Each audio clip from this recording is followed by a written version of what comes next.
today, we have a very special presenter with us. Keep going. Okay. Well, we have this little minor problem going on up in here. We have a very special superstar with us with Ideal today. We have a first year from China, electrical engineering major. He loves sports, but he can't play them very well, he says. But I believe in him as an ideal leader, that he will get better at sports. And he can't cry when he wants to. So we hope that he can cry. Please, everyone, welcome Jay.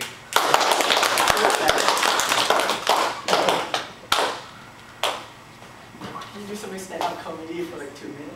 Oh, okay. What do you want me to do? Entertain the crowd. Okay. Okay, it's working now. It's working now. That was really funny.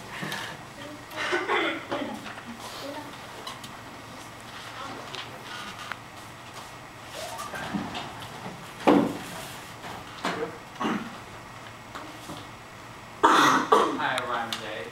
Okay, as you already know, tonight's topic is appreciation.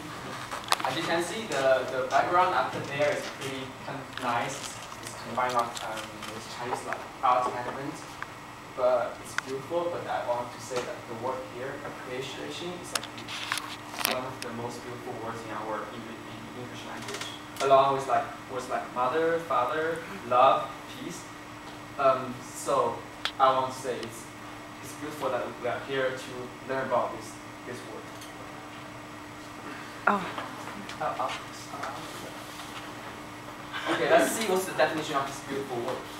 I searched online with the Merriam-Webster, and I saw the 3 main definitions here. First is to grasp the nature, worth, quality, and significance of something or someone. Second is the value of or admire, highlight. So the third one is the judge with heightened perception or understanding. So the meaning of the word appreciation here we're talking about tonight is the normal meaning you guys already know. Like when someone offers you help, you want to say, oh, thank you very much. I really appreciate it. That's what the meaning appreciation we want to talk about tonight. I want to talk about someone that has been very important to me for the last 2 years. It's my host family, Maureen. 2 years ago, as an international student, I came to the United States for high school. Because I was all by myself, and so I was assigned to a host family by my high school. And that's her family. Actually, she's the only one living in her house, so the family is her. Yeah. She's just like my guardian for temporarily in America. She is a freelance photographer and like newspaper reporter. As you can see, she's like 60 years old, but because she lives by herself, so she works every day, to support herself, and I really admire that. So, when the first time I came to the States, like the first week of my days in America, I was like all by myself, but she was like out there like taking pictures and writing newspapers, so she wasn't really there with me. So like on the first week, I was really sad. Like, okay, I was assigned to host family, which is not nobody's in there. She wasn't have time cooking for me, so I buy a lot of food from supermarket and just do it myself. So when I was talking to my friends, living in other host families, they are all coming from China with me. They said, oh, their host families are so nice. They cook food for them every day. They provide them like steaks, nice food. Oh, I was so jealous. But later, I realized, Maureen is a different person than the other host families. She's busy with her work, but she actually treated me as one of her family member. When she found out that I need a cell phone, she actually just offered me to put me into her plan, cell phone plan, which can let me pay much less. And she, every day when I come back home, she actually talks to me, like asking me how I'm doing in school, like how my test goes. So she cannot do much for me, but everything she can do, she's doing the best. Like after 2 years, I so appreciate everything she has provided for me. All this talking with me, and like sometimes when she has time, she takes me to on to other places to look around to see this country. Like here, the picture is when we went to Newport Beach. She saw a car she was driving like 30 years ago, so she was so excited, so she got into the car and took the asked me to take a picture of her. So we had a lot of fun times, even though she wasn't have much time with me. So after 2 years, we have become such good friends with each other. The thing is like, I think everything we have is because we appreciate each other. I appreciate her for everything. She cares about me, even though she doesn't have much time cooking for me or other stuff like that. But I appreciate her caringness with me and spending time with me, talking to me.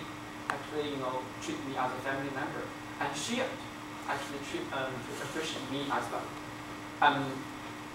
Many Chinese people when they came here, they don't really talk to their host families, but she knows that I want to talk to her, I want to know her, I want to get into this family. So she appreciates that I actually can get into this American family style. So we appreciate each other, and after 2 years, even though after I went back to China this summer, I already moved out from her house. She offered me to pick it up at the airport when I come back this September, and she actually took all my luggage in her little car to here, and I took her about like whole morning for doing that. So I really appreciate her. So I think in our life we all need. I think everyone needs help to survive, right? But there's no help in our life that anyone's supposed to give us. Even your parents, when they spend like at least 18 years, raise you, like feed you and take care of you. After that you will move out, go to college, and then get married, living by yourself. Maybe like go visit them like once a month or like twice a week. So they actually put more into you, more than you can give back to them. So why are they doing that? They don't have to do it. So I think what we need to do is appreciate them, not just treating them as parents. Oh, they're supposed to take care of us. It's not true. We have to appreciate them because they are giving us this, which they don't have to. It's like for everyone else too. All your friends, like people give you helps. They don't have to. But without these helps, you cannot really live in this society these days. So I want to say is we have to appreciate these helps in order to get more helps and as a person living in the society. Okay. So and actually when you appreciate other people, they will appreciate you too. When you treat other people nicely, they will treat you back nicely. So respect man, he will do the same thing. Appreciate the man, he will do the same thing too. So it's like a mutual way. You will appreciate each other. That's how it works. And we will here appreciate or die. That's the rule. Seriously, it's the rule in our society. Wow. Okay.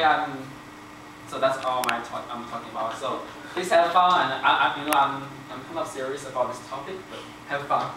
Thank you, everyone. Nice. Good job.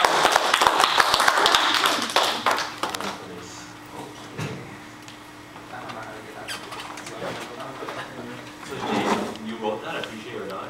No, I don't know who wrote it. I wonder who wrote that. MC. Thanks, Alex. Okay. You have PowerPoint? We do, yeah. Oh, you have a PowerPoint? Okay. Well, after that great performance, good job, Jay. Everyone, I think he deserves a second round of applause. I have another PowerPoint presentation, so we'll see which one's better. Just kidding. But today is a pretty big day because right now North Campus is about to meet South Campus. We got English major Donald and Wise gonna come up here and do that. Donald, 4th year English major, just said my campus all the way. And Alright. he's a TAP scholar, Regent scholar, a lot of other scholars, likes to read and write, and likes to do push-ups. But what connects him with Wise is he likes his hip-hop dancing. It's got Wise right here, hip-hop master. Wise, he's a first-year student, financial actuarial major. He's smarter than me for that. Right now, he's currently sick. Oh, So- you're both sick. Okay, they're both sick. They both have the swine. They're fine. So why don't we come on up here, give them a big hand of applause, and welcome them for their workshop.